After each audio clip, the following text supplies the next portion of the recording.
Pernah gak sih kalian lagi di keramaian, terus lihat ada orang jatuh tapi kalian malah diem aja?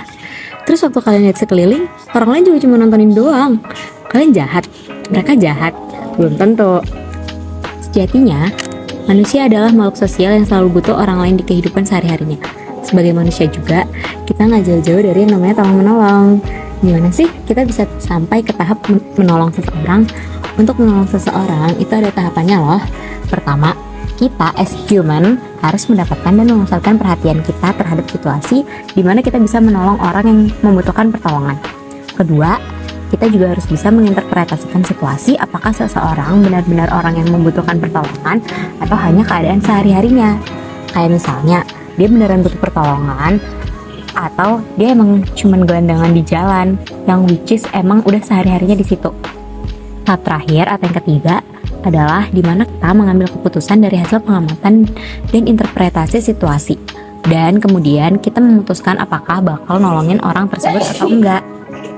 Coba putar balik kejadian tersebut berdasarkan tahapan menolong tadi. Tambahkan situasi di mana kejadian tersebut berada di lingkungan ramai. Gimana ya? Nah teman-teman, hari ini kita bakal bahas fenomena psikologi yang namanya bystander effect, di mana semakin banyak orang yang lihat kejadian darurat, justru semakin kecil kemungkinan ada yang nolongin. Aneh kan? Yuk kita bedah. Peristiwa ini disebut dengan bystander effect. Bystander effect adalah fenomena di mana seseorang hanya menjadi pengamat dan tidak berbuat apa-apa untuk membantu orang lain ketika berada pada situasi sulit, karena beranggapan bahwa ada orang lain yang juga hadir pada situasi tersebut yang akan menolongnya. Lah, berarti ada orang lain dong di situasi itu. Kalau ternyata semua orang yang ada di sana beranggapan yang sama, gimana dong? Inilah yang disebut sama difusi tanggung jawab, di mana seseorang akan merasa tanggung jawabnya berkurang karena ada orang lain di sekitarnya yang akan memberikan pertolongan pada seseorang di situasi sulit itu. Ya, kalau di situ ada 20 orang dan semuanya saling tunjuk, keburu independen nih orang yang perlu ditolong. Ada juga yang namanya pengaruh sosial. Bayangin aja, 20 orang yang ada di situasi yang sama dengan korban malah saling tunjuk, bingung, dan berujung gak berbuat apa-apa. Itu karena adanya pengaruh sosial yang dimana ketika orang lain di sekitarnya gak berbuat apa-apa, berarti situasinya gak terlalu serius. Jadi kayak aku gak perlu nolongin gak sih? Nah, selain itu, kadang seseorang juga khawatir sama penilaian orang lain kalau membantu korban. Jadinya mereka milih buat gak nolongin korban karena takut malu sendiri. Padahal mah tolong aja gak sih mas, mbak? Karena 3 hal itulah yang nyebabin situasi bystander effect ini, dimana orang lain jadi acuan ketika kita ingin menolong seseorang. Gimana kalau kita lihat dulu deh eksperimen yang mirip sama penelitian Darley dan Latani di tahun 1968 tentang bystander effect ini.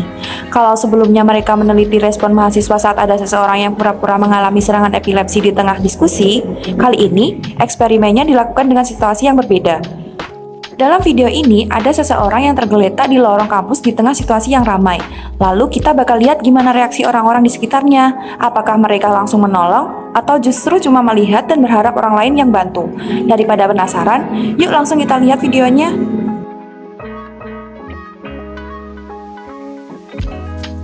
Nah, gimana? Lihat kan bedanya? Kalau makin banyak orang di tempat itu dan tahu tentang kondisi itu, makin lama nih bantuannya datang. Karena itu tadi, difusi tanggung jawab. Yang bikin mereka mikir, ada orang lain kok yang bakal lapor. Padahal hampir semua mikir kayak gitu. Jelas nggak ada yang gerak nolongin lah. Nah, setelah tahu tentang teori legend dari Darley dan Latani tadi, kita bakal buktiin teori itu lewat eksperimen. Eksperimen yang akan dilakukan udah pasti terkait sama bystander effect.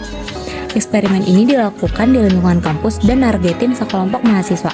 Hipotesisnya, hipotesis 0, yaitu tidak ada perbedaan perilaku menolong berdasarkan gender korban dalam situasi bystander effect pada mahasiswa.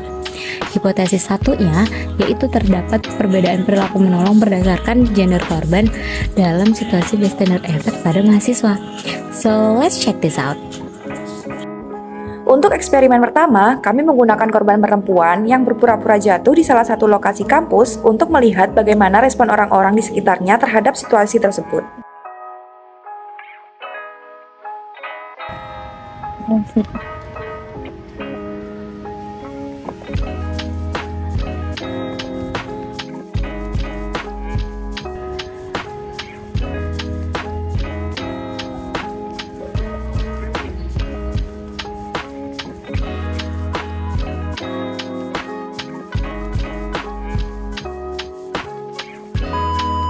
Pada eksperimen kedua, kami masih menggunakan korban perempuan, tetapi dengan lokasi yang berbeda dan kondisi lingkungan yang berbeda pula, supaya bisa melihat apakah situasi mempengaruhi perilaku menolong.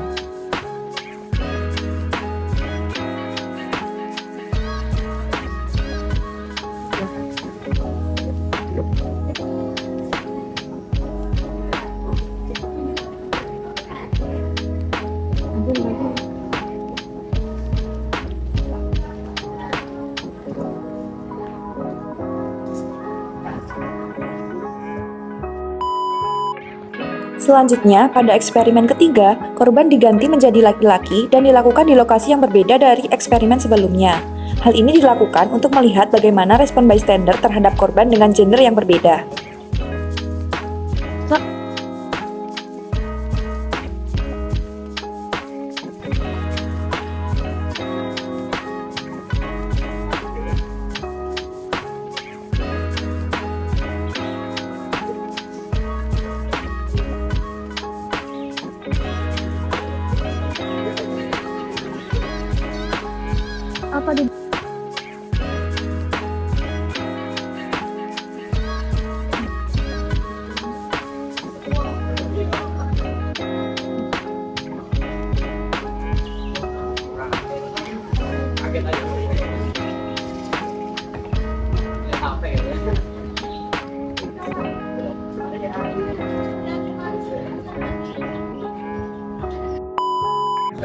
Lalu, pada eksperimen keempat, kami kembali menggunakan korban laki-laki di lokasi yang berbeda lainnya, gunanya untuk membandingkan respon orang-orang di setiap situasi dan melihat apakah gender korban mempengaruhi perilaku menolong.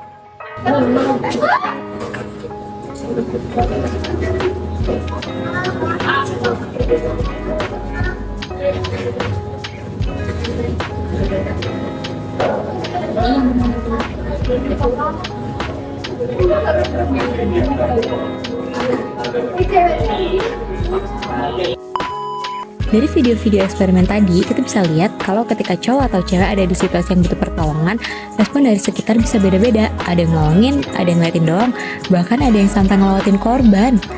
Waktu buat nolonginnya pun beda-beda. Di korban perempuan, justru cenderung agak lama dan bahkan ada yang gak nolongin sama sekali. Sedangkan kalau korbannya laki-laki, kecenderungan orang-orang buat nolongin itu jauh lebih cepat. Dari video-video itu ngejelasin kalau semakin banyak orang dalam satu tempat, bakal makin sedikit yang mau nolongin korban. Hal kayak gitu disebabin karena biasanya orang-orang ragu buat nolongin, karena ngerasa kalau tanggung jawab buat nolongin korban udah terwakilkan sama orang lain. Eksperimen kita juga ngejelasin kalau kecenderungan orang mau nolongin korban juga dipengaruhi sama faktor situasional. Jadi keinginan mereka untuk nolongin korban tergantung sama kondisi lingkungan, aktivitas yang lagi dilakuin, dan gimana orang lain bersikap sama kejadian itu. Inisiatif kah atau saling nunggu nih buat nolongin? Dari situ, hipotesis yang didapat adalah hipotesis nol, yaitu tidak terdapat perbedaan dalam perilaku menolong berdasarkan gender korban pada situasi bystander effect. Karena buat nolongin orang, gak cuma bergantung sama satu faktor aja, tapi ada banyak faktor sosial dan situasional yang perlu diperhatiin. Tapi, terlepas dari segala banyaknya faktor itu, alangkah baiknya kita tetap nolongin orang lain gak sih? Kalau lihat orang yang butuh bantuan di sekitar kalian, terutama tempat yang rame, jangan nunggu-nunggu orang lain buat gerak. Better kalian yang jadi orang pertama buat nolongin. Gak usah takut atau malu lagi ya, kalau mau jadi orang pertama yang nolongin orang lain. Jadi eksperimen kita ngebuktiin kalau bystander effect itu nyata, bahkan di kehidupan sehari-hari kita. So, yuk kita hapus sama-sama fenomena itu dengan mengedepankan empati kita.